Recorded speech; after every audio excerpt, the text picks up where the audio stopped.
नमस्कार दोस्तों। कोविड-19 का प्रभाव संपूर्ण दुनिया पर है। उसी के अंदर भारतवर्ष भी आता है, जिसमें करीब करीब 3-4 महीनों से कोविड-19 का प्रभाव भारत में है। आज जिसके कारण भारत में लॉकडाउन की स्थिति चल रही है। इस लॉकडाउन में तमाम शिक्षण संस्थाएं बंद कर दी गई हैं, चाहे वह सरकारी शिक्षण संस्थान हो या निजी क्षेत्र के शिक्षण संस्थान। संपूर्ण शिक्षण संस्थान बंद हो गई है। सरकारी शिक्षण संस्थानों में काम करने वाले शिक्षक, शिक्षिकाएं, कर्मचारी, उन्हें इस लॉकडाउन का प्रभाव आर्थिक रूप से नहीं पड़ रहा है, लेकिन निजी क्षेत्रों के शिक्षण संस्थानों में काम करने वाले शिक्षक और शिक्षिकाएं, कर्मचारियों को पूर्ण रूप से प्रभाव पड़ रहा है, जिसका नतीजा है कि कई जगह शिक्षण संस्थाएं बंद हो गई। कई जगह शिक्षण संस्थानों में काम कर रहे शिक्षक और शिक्षिकाओं को, कर्मियों को बाहर कर दिया गया। आज वे सड़कों पर आ गए, रोजगार छीन लिया गया। इस लॉकडाउन के प्रभाव में कई कल कारखाने बंद कर दिए गए, मजदूरों को छांटा गया, कहा कि चले जाओ घर, कंपनी घाटे में चल रही है, पैसा नहीं है, हम कुछ नहीं दे पाएंगे। ये स्थिति कोविड-19 के वजह से लॉकडाउन लगाए जाने पर यह परिणाम सामने आया। शिक्षण संस्थाएं में काम करने वाले जो टीचर्स, जो शिक्षिकाएं 15-20 साल काम करते करते अपना जीवन का 3-3 हिस्सा गुजार चुके हैं, उनको एकाएक बाहर कर दिया गया। कहाँ जाएंगे? खाएंगे क्या? परिवार कैसे चलाएंगे? क्या उनको कोई रोजगार अब देगा? ऐसी स्थिति में परिवार का आर्थिक बोझ उनके माथे पर पड़ भी गया। क्या करेंगे वे? इस ओर केंद्र सरकार के रहनुमाई करने वाले प्रधानमंत्री जी, मोदी जी, इस ओर नहीं विचार कर रहे हैं।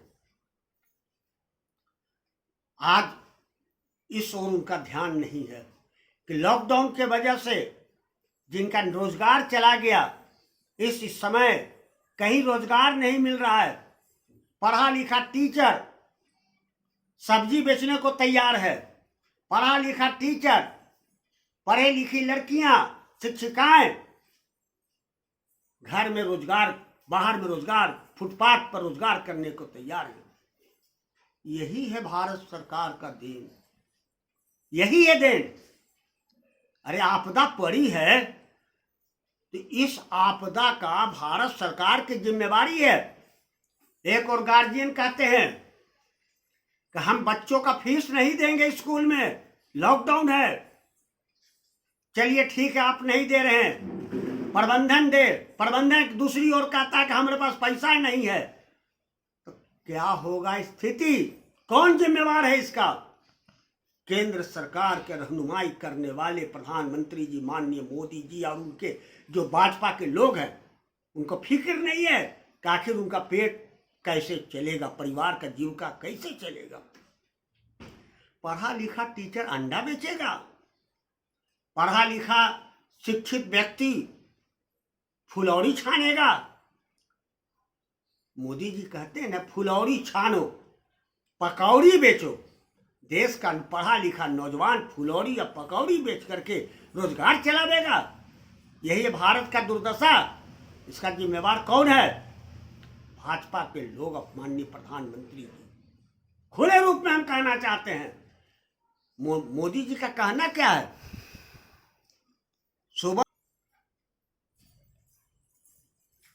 मोदी जी का कहना है, सुबह में चाय बेचो, दोपहर में पकौड़ी बेचो, और रात में चौकीदारी करो। यही ना है, यही रोजगार है। बस अब तो शिक्षक भैया से हमको आग्रह है, जो शिक्षिकाएं हैं, जो मजदूर निकाले गए हैं, जो कारीगर निकाले गए हैं, उनसे हमारा आग्रह है कि भैया ठेला लो और जाओ, सब्जी लो, आलू परवल नहीं हो बोले आता तो भी बोलो टमाटर परवल लो।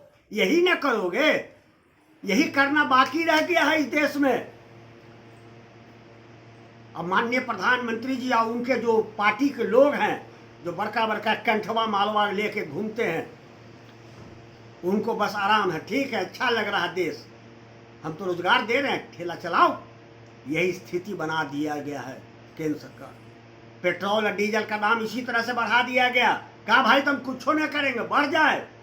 140 रुपए लीटर कड़ुआ तेल बिक रहा है बाजार में, नजर आ रहा है? 140 रुपये लीटर कड़ुआ तेल बिक रहा है। महंगाई आसमान छू रही है। अब कह रहे कितना ठीक है, देश अच्छा दिन आ रहा, देश में अच्छा दिन आ रहा, बुनस पापड़ अच्छा दिन आ रहा है। इसलिए मेरा यह आग्रह है टीचर और शिक्षकों से, शिक्षिकाओं से, जिनका रोजगार से निकाल दिया गया है, मजदूरों से, भैया जागो, उठो, समय आ गया है रोने का नहीं। आप विपदा रोआई मत रोबो, आप आगे बढ़ो। जहां इसके सवाल को लेकर सरकार से मांगो, सरकार को घेरो। अगर नहीं देती है सरकार, तो सरकार के जिस राजनीतिक दल से संबंध भाजपा के लोग हैं, उनके घरों पर जाओ। जदयू के भी यहाँ के लोग हैं जो साठ गांठ कैले हैं, उनके घर पर जा करके चिल्लाओ, थाली बजाओ और कहो कि हम भूखे हैं, हमारा रोजगार छीन लिया, आप दो रोजगार नहीं तो आपको घर से निकलने नहीं देंगे। इतना साहस पैदा करो। हक मांगने से अगर नहीं मिलता है तो हक छीन करने का काम करो। ये मैं कहना चाहता हूं, मैं अनिल श्रीवास्तव आपसे कहना चाहता हूं। रोवो मत, विधवा आलाप नहीं करो कि हम रो रहे हैं, क्या करें भैया, हम तो निकाल दिया गया नौकरी से। नहीं, इस देश में हम आए हैं तो संवैधानिक अधिकार है, जीने का हक हमको प्राप्त है। भारतीय संविधान में ये लिखा हुआ है। और उसी संविधान के अंतर्गत अगर हमारा सरकार हमको रोजगार नहीं देता है तो सरकार के लोगों से, सरकार के मानने वाले जो लोग हैं, जो दिन रात गुणगान चर्चा करते रहते हैं, उनके सामने जा करके खुले रूप में उनसे पूछो कि हमारा पेट और परिवार का क्या होगा। पूछो उनसे, और नहीं तो उनको निकलने नहीं दो। क्या आप ऐसा कर सकते हैं मित्रों? मैं तो तैयार हूं आपके साथ, मैं तैयार हूं। मेरे को जहां आप कहोगे वहां मैं सामने खड़ा रहूंगा। आज भी हमारा पर्चा बंट रहा है, 15-16 सवाल हम उठा रहे हैं। आज भी पेट्रोल और डीजल के सवाल को लेकर साइकिल रैली का आयोजन करने जा रहे हैं। हम बर्दाश्त नहीं कर सकते हैं। और जहां पर भाजपा के लोग मिल जाएं, दरवाजा पर, रोड पर प्रचार करते हुए, उनके कुछ नहीं करो, बेइज्जत नहीं करो, उनके खुले रूप में सामाजिक बहिष्कार करो, तब जाकर के यह देश में एक इंकलाब पैदा होगा और देश आगे बढ़ेगा। और देश गरीबों के हाथ में, सामाजिक न्याय करने वाले लोगों के हाथ में देश की शासन आएगी और आप जैसे लोग शासन चलाएंगे। तब यह देश में एक नई व्यवस्था, एक नया भारत का निर्माण होगा। अगर आप ऐसा करने को तैयार हो, मेरा नंबर अनिल कुमार श्रीवास्तव, नंबर 7033356900। आप खबर करो, आप साथ हो, जहां भी मर्जी हो, जहां भी नजर आवे कोई भी भाजपा का लोग, उसके सामने जाके कहो कि हमारा रोजगार छीन लिया, तो हमको रोजगार, हम कहां से खाएंगे। ये करने की आवश्यकता है। हक मांगो, नहीं मिलता है तो हक छीन लो, ये ताकत बनाओ। धन्यवाद मित्रों। अगर ऐसा करने को तैयार हो तब आप आगे आओ। मेरा राय, मेरा सुझाव आप मानने को तैयार हो, तब ये देश एक नया देश बनेगा। धन्यवाद। धन्यवाद। अनिल श्रीवास्तव, श्रमिक।